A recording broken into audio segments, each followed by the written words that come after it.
তাআলা। তাহলে আমি যা কিছু করে আমার ভিতরে কি থাকতে হবে, আমার অন্তরের ভিতরে তাকওয়া থাকতে হবে।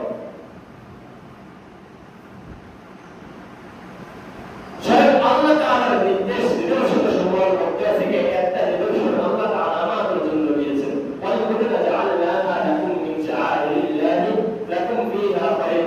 যে আল্লাহ তাআলা নিজের কোরআনের মধ্যে উটের কথা উল্লেখ করেছেন, যে তোমরা আল্লাহ তাআলার রাস্তায় কুরবানি করো, এগুলো সব কিছু হচ্ছে আল্লাহ তাআলার দেওয়া একমাত্র নিদর্শন সমূহ।